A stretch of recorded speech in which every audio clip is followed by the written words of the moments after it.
الله وبركاته. إن الحمد لله نحمده ونستعينه ونستغفره ونعوذ بالله من شرور أنفسنا ومن سيئات أعمالنا. من يهده الله فلا مضل له ومن يضلل فلا هادي له. أشهد أن لا إله إلا الله وحده لا شريك له وأشهد أن محمدا عبده ورسوله صلى الله عليه وعلى آله وأصحابه ومن سار على نهجه وتمسك بسنته إلى يوم الدين وسلم تسليما كثيرا. أما بعد. Jamaah kaum muslimin wal muslimat rahimani wa rahimakumullah. Alhamdulillah, pada kesempatan pada maghrib ini kita bisa kembali melanjutkan kajian As-Sirah An-Nabawiyah. Dan ini adalah pertemuan kita yang ke-83.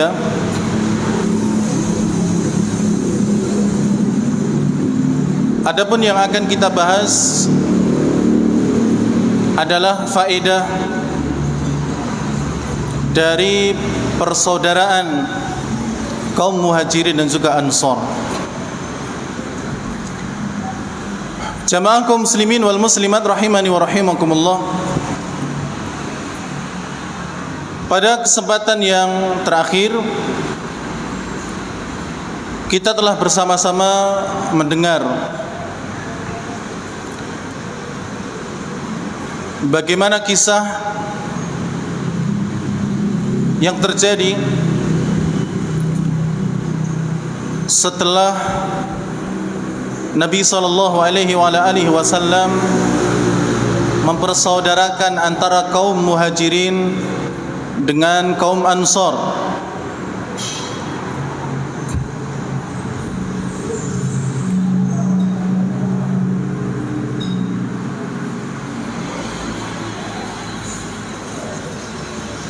Yang mana persaudaraan tersebut merupakan salah satu dari langkah-langkah yang akan ditempuh oleh Nabi SAW setibanya beliau di Madinah. Setelah membangun Masjid Nabawi, beliau kemudian mempersaudarakan antara kaum Muhajirin dengan kaum Ansar, yang mana secara umum mereka sebenarnya sudah bersaudara, yakni saudara seiman, saudara seislam, karena orang-orang Muhajirin yang berasal dari Mekkah menuju Madinah, mereka telah beriman kepada Allah dan Rasulnya, mereka telah masuk Islam. Sedangkan kaum Ansar, penduduk asli Madinah yang mereka menolong orang-orang Muhajirin, mereka pun juga telah beriman, sehingga secara umum mereka telah menjadi saudara. Akan tetapi persaudaraan yang dilakukan oleh Rasulullah bersifat lebih khusus lagi, sehingga di antara konsekuensi persaudaraan tersebut adalah mereka bisa saling mewarisi antara satu dengan yang lainnya, sekalipun mereka tidak memiliki hubungan secara darah. Ada orang Muhajirin dipersaudarakan dengan orang Ansar, maka dua orang ini boleh mewarisi antara satu dengan yang lainnya. Kemudian juga jamaah yang dirahmati oleh Allah,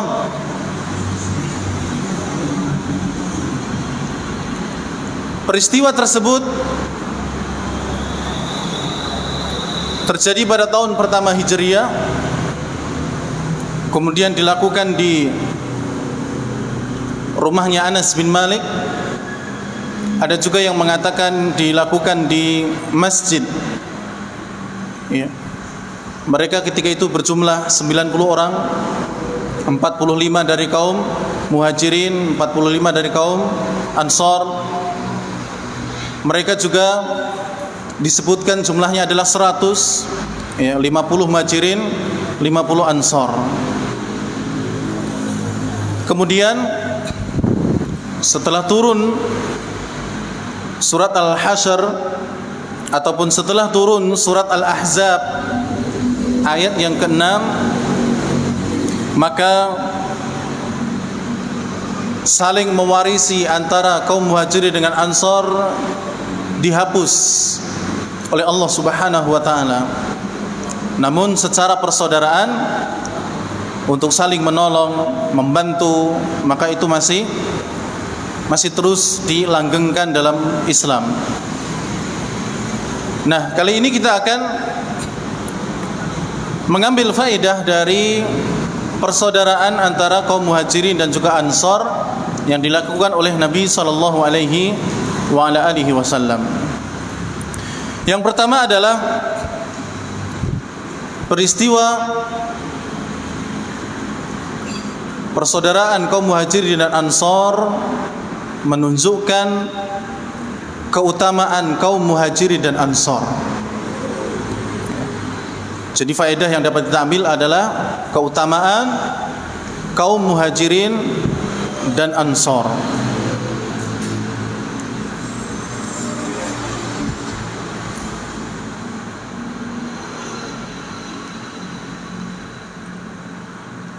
Kalau kemarin kita sebutkan sebagai wakilnya adalah kisah Sa'ad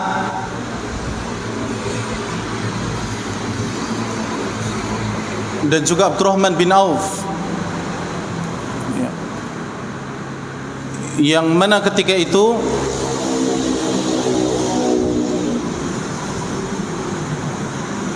Abdurrahman bin Auf sebagai seorang Muhajirin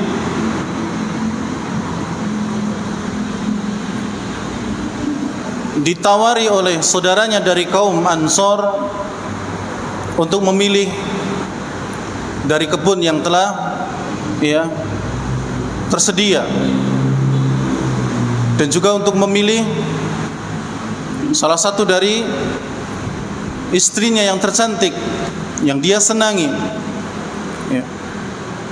mana yang dia suka maka akan dicerai. Kemudian setelah itu, setelah masa iddahnya selesai, maka mereka boleh menikah.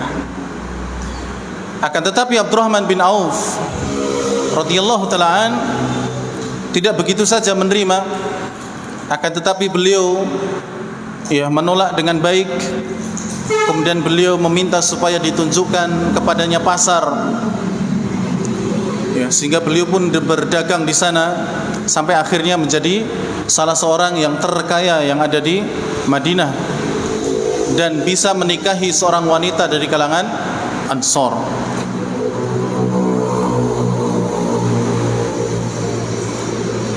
Dan kaum Muhajirin dan Ansor adalah kaum yang utama karena mereka adalah orang-orang yang dipilih oleh Allah Subhanahu wa taala untuk masuk ke dalam agama Islam, kemudian menemani Nabi sallallahu alaihi wasallam berjuang dan juga berdakwah. Oleh karena itu di dalam surat At-Taubah ayat yang ke-100, ini salah satu ayat yang menunjukkan akan keutamaan kaum Muhajirin dan Ansor. Allah Subhanahu wa taala memuji mereka dan menyebutkan keutamaan mereka. Surat At-Taubah ayat 100, Allah Subhanahu wa taala berfirman, "Was-sabiqunal awwalun." Dan orang-orang yang pertama-pertama masuk Islam, orang-orang yang terdahulu dan juga pertama masuk Islam, minal muhajirin wal ansor, dari kalangan Muhajirin dan Ansor, walladzina tabauhum bi ihsan, dan orang-orang yang mengikuti mereka dengan baik, radhiyallahu anhum wa radu'an. Allah ridha kepada mereka dan mereka pun ridha kepada Allah. Lihat dalam ayat ini Allah Subhanahu wa taala menyebutkan nama kaum Muhajirin dan Ansar. Setelah itu kemudian Allah menyebutkan dan orang-orang yang mengikuti mereka. Oleh karena itu jamaah yang dirahmati oleh Allah Subhanahu wa taala, di dalam beribadah, di dalam memahami agama kita ini, selain bersumber dari Al-Quran dan juga dari Sunnah, dari hadis-hadis Nabi SAW, kita juga memahami agama ini dari orang-orang yang terdahulu memahami Al-Quran dan Sunnah, yaitu para sahabat. Kita memahami Al-Quran sebagaimana yang dipahami pula oleh para sahabat. Kita memahami Sunnah, hadis-hadis Nabi SAW juga sebagaimana yang dipahami oleh para sahabat. Karena Allah Subhanahu wa taala mengatakan radhiyallahu anhum wa radu'an.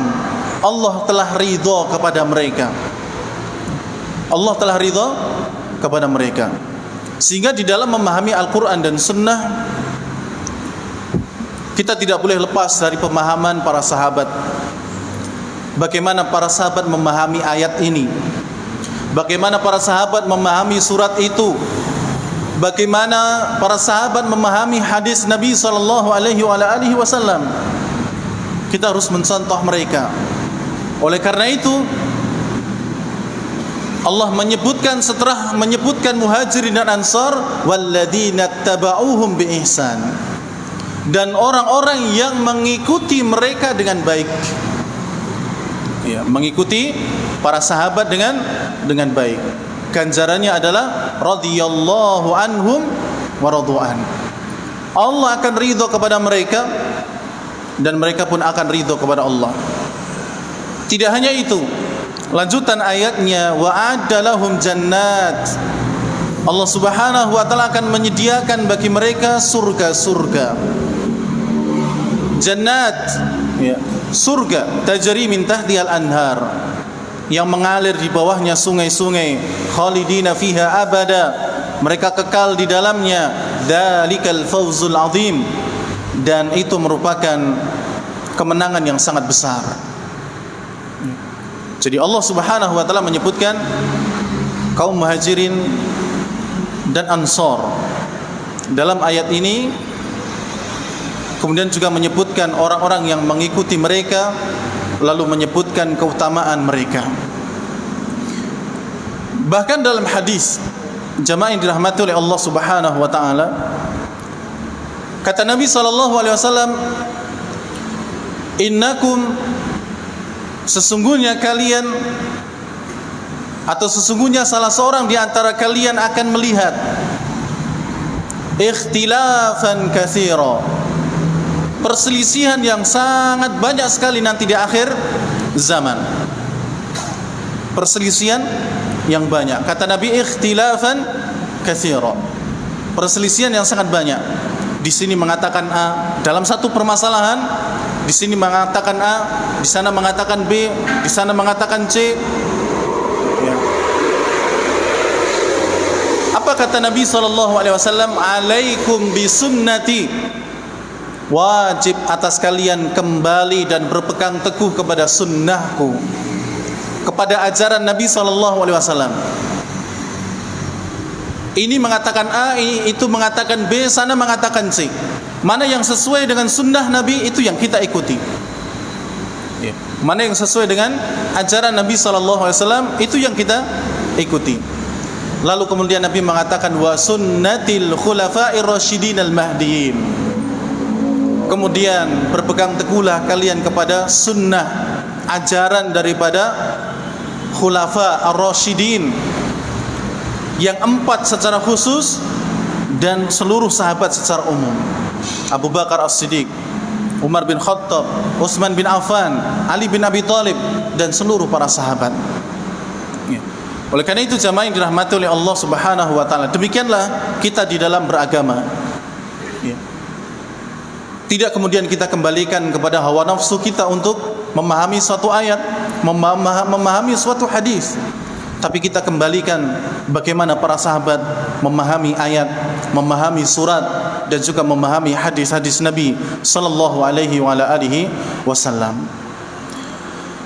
Kemudian jamaah yang dirahmati oleh Allah Subhanahu wa taala, secara khusus peristiwa persaudaraan antara kaum Muhajirin dengan Ansor menunjukkan keutamaan kaum Ansor. Ya. Karena mereka rela membantu, menolong saudara-saudarinya dari kalangan Muhajirin, ya, tanpa pamrih, ya, tanpa hitung-hitungan, sehingga di sini menunjukkan keutamaan kaum Ansor. Dan secara khusus Nabi SAW pernah mengatakan, ayatul munafiki hubbul ansor. Ayatul mu'mini hubbul ansor wa ayatul munafiki bughdul ansor. Kata Nabi SAW, ayatul mu'min, tanda bahwa seseorang itu adalah orang yang beriman, hubbul ansor, dia mencintai kaum Ansor, senang dengan orang-orang Ansor. Wa ayatul munafiki, sedangkan ayat tanda bahwa dia memiliki penyakit munafik, bughdul ansor, membenci orang-orang Ansor, membenci orang-orang Ansor. Dan hal ini jamaah yang dirahmati oleh Allah berbalik, ya, 100 derajat dari orang-orang yang membenci para sahabat secara keseluruhan. Ya. Orang-orang Syiah misalnya, mereka mengkafirkan seluruh sahabat kecuali hanya beberapa saja. Padahal Nabi SAW mengatakan apa tadi? Ayatul mu'min hubbul ansar wa ayatul munafiki bughdul ansar. Tanda kalau seorang mukmin itu benar-benar beriman, mencintai orang-orang Ansor, sedangkan tanda kemunafikan adalah benci kepada orang-orang Ansor. Baru membenci saja sudah menjadi tanda apa? Kemunafikan. Bagaimana kalau kemudian sampai mengkafirkan?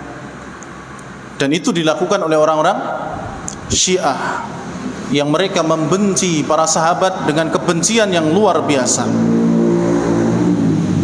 Dalam hadis yang lain, Nabi SAW mengatakan, seandainya bukan karena hijrah, maka pasti aku akan menjadi golongannya Ansor. Seandainya bukan karena hijrah, maka pasti aku akan menjadi orang Ansor.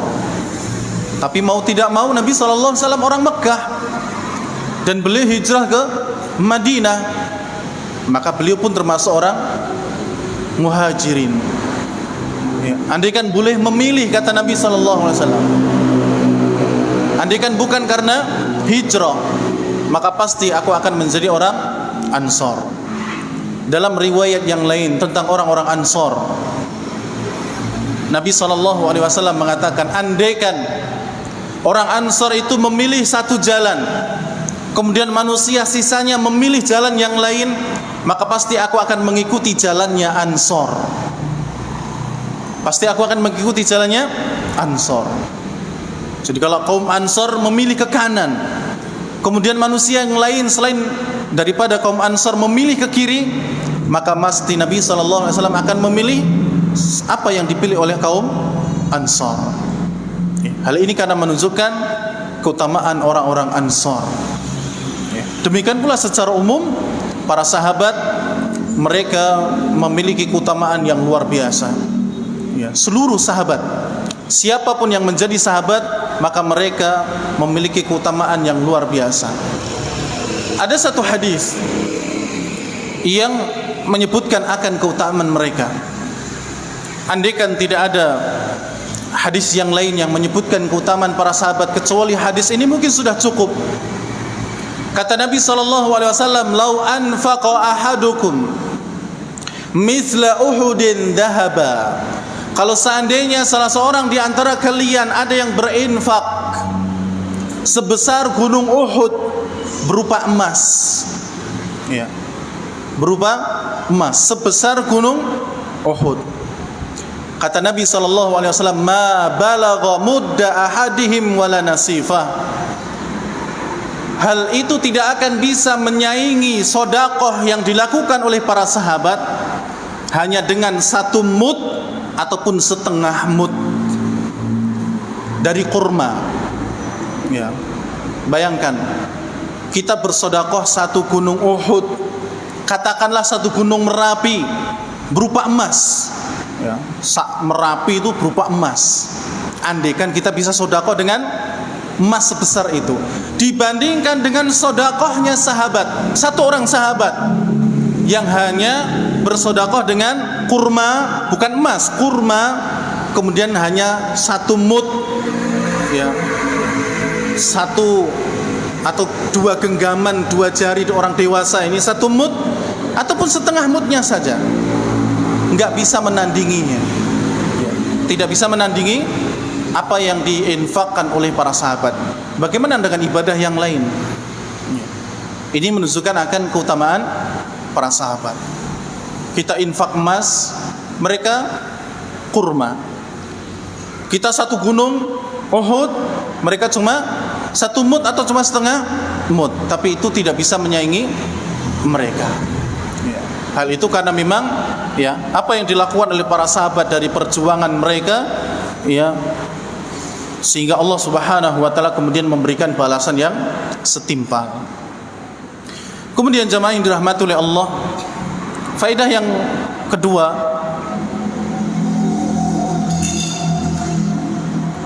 yang dapat kita ambil dari kisah persaudaraan antara kaum Muhajirin dan Ansar adalah tentang keutamaan sifat itsar. Itsar, ya, itsar, ya, ITSAR, itsar. Kata para ulama, itsar adalah mendahulukan orang lain daripada dirinya sendiri, walaupun dia membutuhkannya, ya, walaupun dia membutuhkannya.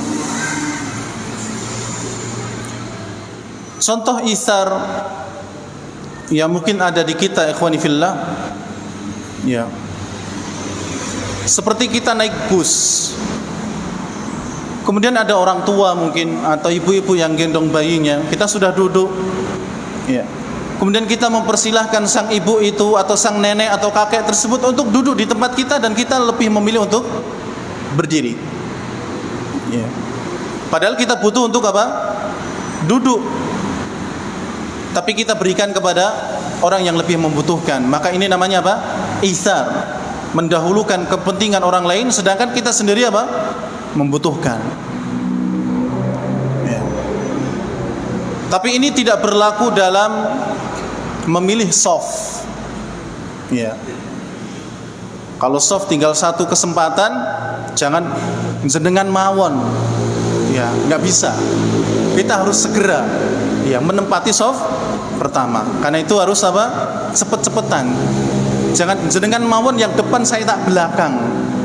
Ya, ini bukan itsar. Keliru dalam hal memaknai. Tapi dalam urusan seperti tadi, duduk, ya. Atau misalnya para ini yang ngasih minuman dan makanan ini, dia belum minum dan makan sebelum yang lainnya dikasihkan. Ini namanya itsar. Padahal saya ngeterke itu yo ngelak juga itu, nahan, ya. Tapi nunggu yang lainnya dapat dulu, baru kemudian dia dapat sendiri, baru makan, baru minum. Nah, ini namanya apa? Itsar, mendahulukan kepentingan orang lain. Dari rumah dia sudah membayangkan, ya, tehnya Masjid Asyuhada. Pokoknya orang ngombe nang omah, ngombe nang masjid wae. Sampai di masjid suruh melayani tamu yang ngasihkan itu. ya mau nggak mau dia harus ngasihkan dulu, minumnya nanti. Ya. Maka seperti ini namanya apa? Itsar. Dan hal-hal yang lainnya ini namanya apa? Itsar, mendahulukan orang lain, kepentingan orang lain sedangkan mereka sendiri membutuhkan. Dan itulah yang dilakukan oleh kaum Ansar terhadap kaum Muhajirin. Ketika Abdurrahman bin Auf ditawari kebun, apakah yang menawari kebun itu tidak butuh dengan kebunnya? Butuh. Cuman karena ketika itu kaum Muhajirin lebih membutuhkan, maka itu diberikan, suruh milih. Demikian pula ketika Abdurrahman bin Auf ditawari untuk memilih salah satu dari istri dari saudaranya yang telah disaudarakan oleh Rasulullah, apakah yang Ansor ini tidak sayang dengan istrinya? Ya sayang, sayang kedua-duanya. Bahkan dalam riwayat disebutkan, ya, saat ini memiliki istri lebih daripada 2, dan suruh milih. Abdurrahman bin Auf suruh milih mana yang dia suka, akan diberikan, ya. Bukan dipilihkan, ya. Kalau kita ada yang seperti itu mungkin milih, ya. Sing elek wae tak neh kowe gitu, ya. Atau sing ketok rewel neh kowe wae gitu. Mungkin kalaupun ada, ya. Cuman sayangnya kita masih 1 istrinya kan gitu ya, belum 2, belum 3. Kalaupun kita ngasih mesti sing elek dhewe itu, ya. Tapi kalau Ansor, kaum Ansor suruh milih, ya. Kalau suruh milih itu berarti ada kesempatan untuk memilih yang paling cantik, paling bagus dan sebagainya. Tapi kaum Ansor untuk tidak seperti itu, mereka suruh memilih. Ya. Apakah kemudian sang Ansor ini nggak butuh dengan istri-istrinya? Jelas butuh. Cuman karena ada yang lebih membutuhkan maka diberikan. Kemudian faedah yang lain, jamaah yang dirahmati oleh Allah, persaudaraan karena Islam adalah nikmat dari Allah Subhanahu wa taala.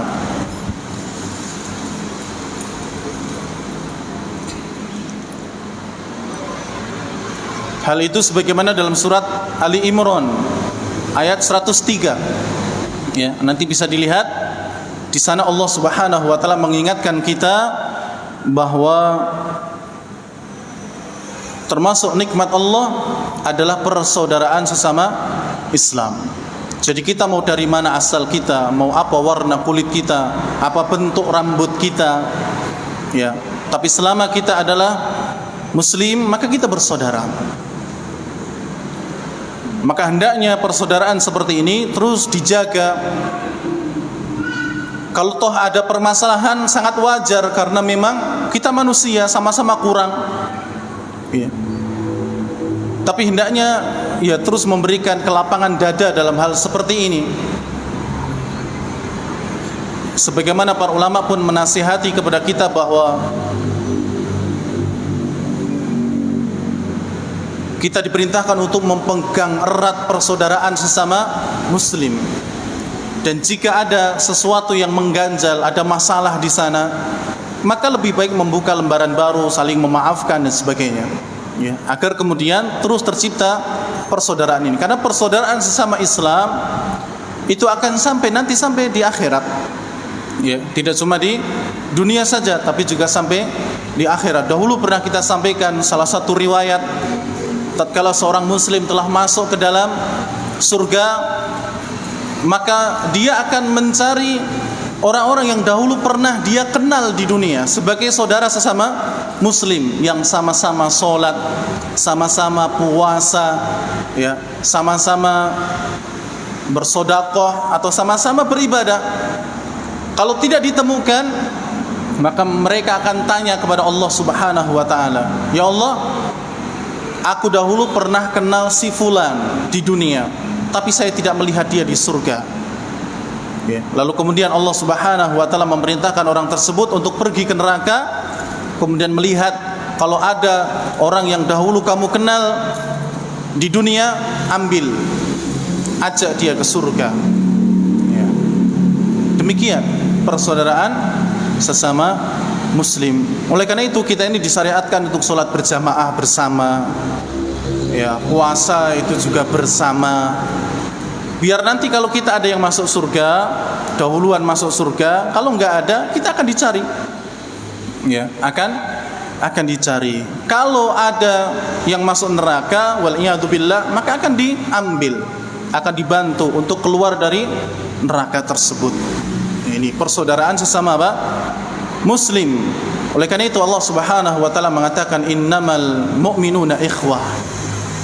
Sesungguhnya sesama orang-orang yang beriman itu ikhwah, saling bersaudara. Fa aslihu baina akhawaykum. Maka kalau ada permasalahan, fa aslihu, perbaikilah hubungan antara kedua yang saling berselisih tersebut.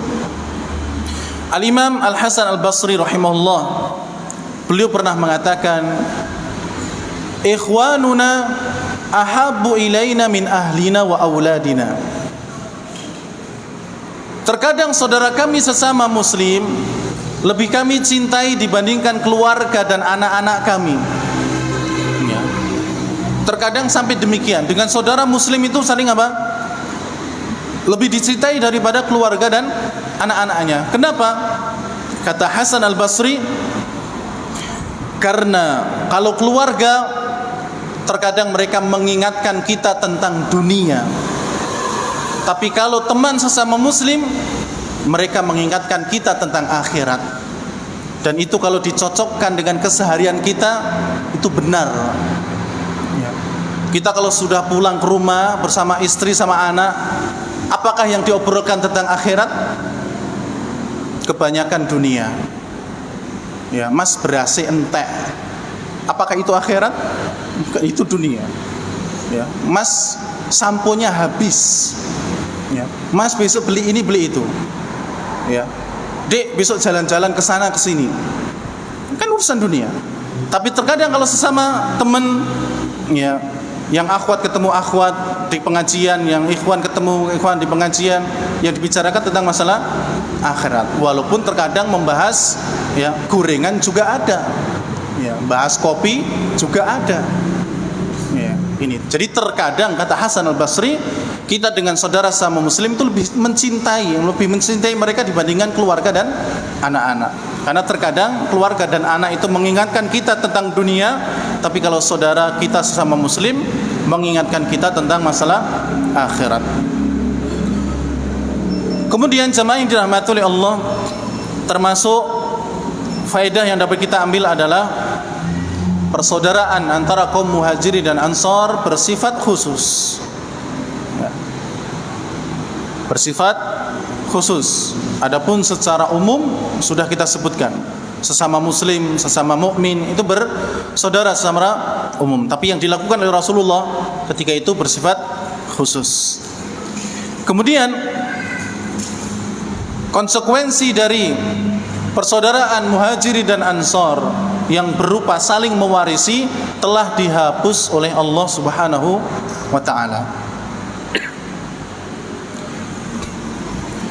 Namun untuk saling menolong, saling membantu, maka ini masih tetap diberlakukan. Adapun saling mewarisi dihapus ya oleh Allah Subhanahu wa taala. Di antara dalilnya yang tadi kita sebutkan, surat Al-Ahzab ayat yang ke-6. Itu dalil yang menyatakan bahwa ya saling mewarisi antara kaum muhajirin dan ansor yang dipersaudarakan itu dihapus. Karena jelas yang memiliki hubungan darah itu lebih berhak untuk mendapatkan waris dibandingkan dengan yang tidak. Abdullah bin Abbas radhiyallahu taala anhuma, beliau mengatakan illan nasra, ya, yang masih dibolehkan adalah saling menolong, ya, warifadah, saling memberi, wan nasiha, saling memberikan nasihat, wa qad dhahabal miras. Adapun saling mewarisi maka telah ditiadakan, dihapus oleh Allah. Wa yusalah, dan untuk memberikan ya wasiat itu masih dibolehkan. Ini kata Abdullah bin Abbas radhiyallahu taala anhuma. Jadi jamaah yang dirahmati oleh Allah Subhanahu wa taala, ini ya faedah yang dapat kita ambil dari pelajaran atau persaudaraan antara kaum Muhajirin dan Ansar. Dan insyaallah di kesempatan yang lain kita akan lanjutkan di bab-bab yang lain, mungkin beberapa syariat yang disyariatkan ketika beliau sampai di kota Madinah. Karena nanti ada azan, kemudian ada beberapa syariat yang lain, insyaallah taala. Demikian apa yang bisa kita sampaikan, mudah-mudahan bermanfaat. Kurang lebihnya mohon maaf. Subhanakallahumma rabbana wa bihamdik, asyhadu an la ilaha illa anta, astaghfiruka wa atubu ilaik. Wassalamu alaikum warahmatullahi wabarakatuh.